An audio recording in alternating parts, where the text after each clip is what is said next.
Hi, Amy. This morning we're talking about fondue. Now, a lot of you might think of fondue as just cheese fondue. Today we're doing a tenderloin in fondue sauces.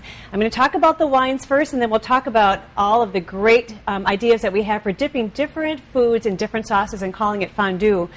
Starting with the Chardonnay, very clean, very affordable. This is a $6 bottle of wine. Very nice, very clean, kind of like a crowd pleaser Chardonnay.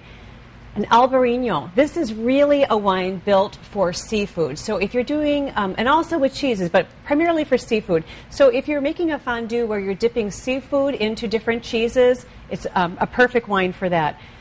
If you're looking for a little sweeter wine, it's okay to do that with fondue. There's a lot of flavors in there. Sometimes it's salty in the fondue, and there's certain wines that go really well with salt.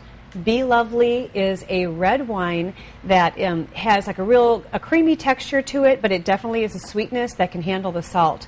Then we have a white Lambrusco from Italy, little bubbles, goes great with the different cheeses that would be a base of a fondue.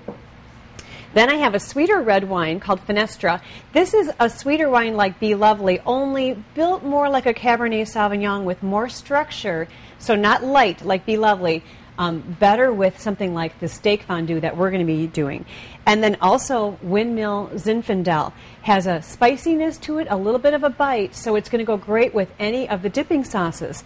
And today we featured one of the tapas from Vino Wine Bar within Wine Premier. We have tenderloin medallions and 3 different dipping sauces. We're going to call them fondue sauces because the whole idea of fondue for us is dipping different foods in different sauces. So with the tenderloin medallions, we have the roasted red pepper sauce.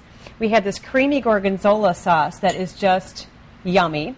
And then we have also a wild mushroom blend sauce. So to us, fondue doesn't have to be just cheese. It can be the idea of getting your friends together, coming up with ideas. Do you ever have chocolate fondue? That is amazing. And these wines would go well with that also. So go ahead and have fondue and just enjoy yourself.